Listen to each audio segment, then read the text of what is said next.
Welcome back to my channel, guys, and man, this one was a doozy.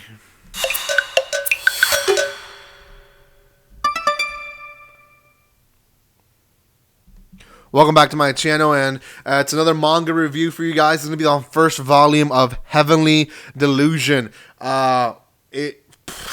It's actually really nice of a series. I really thoroughly enjoyed it, and I think that it's really going to be one that people will be talking about quite a bit. And if they don't, shame on them, because they should. Now, before I continue, I want to thank Denpa for sending me a digital copy to review this for you guys. I actually went out and bought the actual series or the actual first volume from, I think it was Barnes & Noble. I don't think I used Right Stuff for this. But anyways, you guys can find the link to their website, to denpa.pub, there on the description below. It's a company that is releasing more and more manga, and you guys should definitely check them out. They're doing a lot more new series that I think a lot of people will be really intrigued. They really are expanding in different genres. Usually when companies start, they focus on one genre, but this company is really trying to branch as much out as possible. So good for them. Check them out. If you guys want to buy this volume, I will do another link down there below, so you guys can check that one out as well. So thank you guys so much for supporting me, but also for supporting them, so make sure you do. Before I continue, guys, a few things. If you haven't done so, make sure you subscribe to my channel. Make sure you also like, comment, and share. And then lastly, there is a spoiler alert to this first volume, because I will talk about it in some detail. So I don't want to ruin anything for you guys, and it is a suspenseful type of series, so you have been warned. I'll try my best. Usually I'll explain everything as possible, but I'll try my best not to, because like I said, this series, one of the genres is suspense, and when it comes to genres like this, you don't want to ruin a reader's perspective, because there's twists and turns that should be left untold and should be left where the reader can experience that turn and twist in reading the series. So I'm not going to say everything, but essentially we have two separate scenarios in the entire series, and each chapter really takes you back and forth in those scenarios. In the first scenario, you have these kids that are living inside of basically I don't know. It's I guess a utopia of kids, and all these kids have some type of psychic power. Some of them get a feeling of I'm falling from high up, and they are falling from high up. Other kids feel the pain of others. There's one kid who is drawing these weird drawings that everyone's like, why are you drawing those? And he's like, I don't know, I'll just draw these. And we eventually found out that those are actually things that are outside the walls of where they're being captive.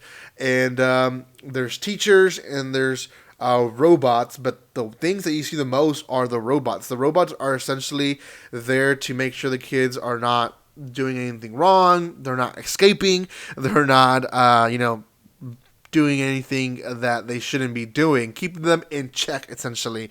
And we have this one boy who is going to be, I guess, the main character, and we don't get his. I mean, I guess we do get his name at the beginning, but he essentially is wanting to know more about it. His name is Tokyo.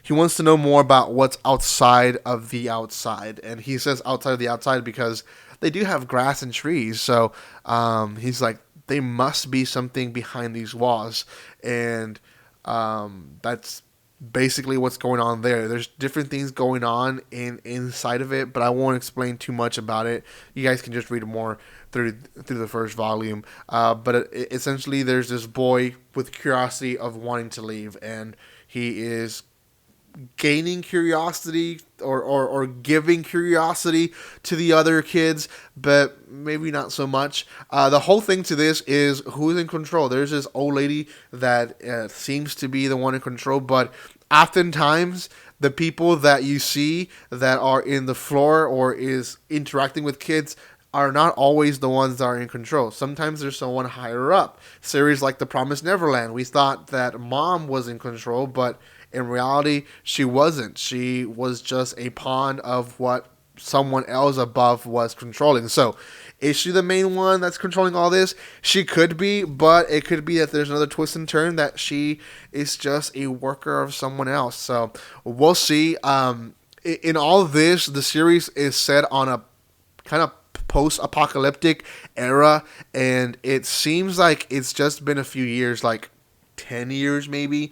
No, actually it's more, because one of the girl characters from the series says she's 20, and when it all happened she was 3. So it's been at least 17, 18 years since all this has happened. But essentially Japan is a disaster. We meet 2 characters, one of the name of Ishiguro, and then the girl that is accompanying him is his bodyguard, and he refers to her as sister.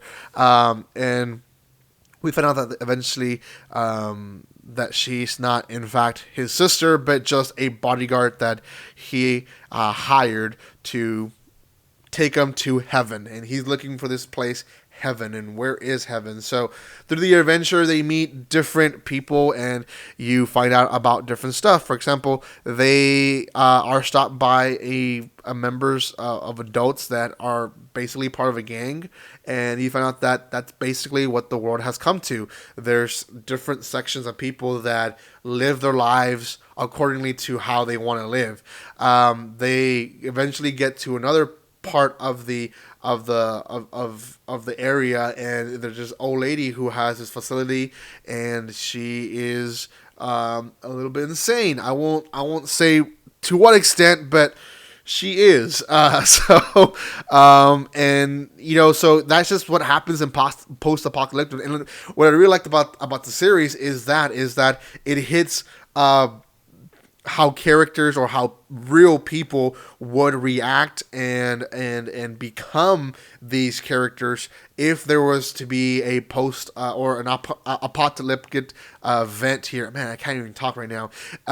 If destruction came to the nation, and the nations that we know were nothing now, and the world as we know it became nothing. It talks about how some people are still craving to keep that or bring back that culture and society that they once lived in, and some of those people will just lose it and go insane. Others learn how to live off crops and produce stuff, and there's still such thing as cities where people come together and live with one another, as well as there's still commerce and stuff like that, where we see that people are still essentially not have lost their humanity. They still have the sense of making establishments, but also it's post-apocalyptic, so there's just so much they can do.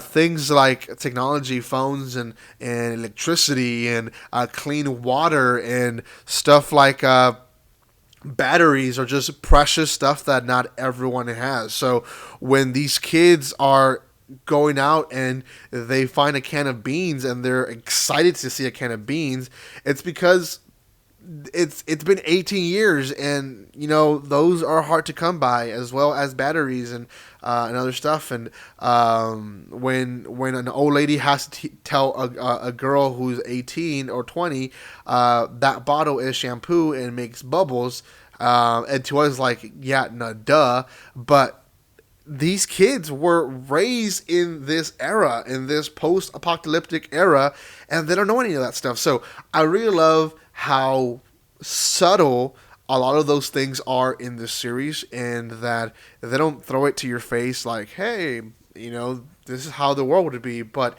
they just let you figure that out. Like, oh yeah, she's reacting like this because this is the scenario that she's placed in. Sometimes a series will over explain, like I've read series that are post-apocalyptic, and they take a chapter or two to explain to you why the characters react the way they do. And in a way, that's fine. But another way is, as a reader, you have to discover that on your own. When you question yourself, going, "Why is she so surprised about shampoo?" You want to put those things together. That's the fun part of reading and discovering new things. Is that, yeah, that's how someone would react when they've never seen shampoo in their life. So I don't know. It's small things like that of this series that I like. I will say there is beast and monsters also in this series. There's actually one that comes out. I don't think more come out, but I think one comes out in this volume, and they're able to defeat it. The boy that is walking is in fact identical as the boy who is trying to get out of the utopia that someone else has built. So they're essentially either twins or something, but he essentially is trying to reach that area, and I guess they will eventually, but we'll see. For now, it just seems like a great suspenseful series, and out of 10, I'm going to put this one at a high grade of 8 out of 10. I really enjoyed it. When I started reading it, I didn't stop reading it until I finished the first volume, and that is not a lie. They're not paying me anything to say these things, so I thoroughly say this is a good series. And if you guys have not seen it, on stores, you guys probably will eventually. It is in Barnes & Noble. I'm pretty sure about this one in Barnes & Noble, but it is also available in other areas. So if you guys want to buy it online or in other stores, check out their website. They'll let you know where you guys can buy it and why, and really check out the different prices. I will have a link myself, so you guys can use that link as well. And different websites have different prices because they sell stuff differently. So go check out all the websites. Support this company. Thank you guys so much for your love and support. And like always, guys, don't be strangers. See you guys.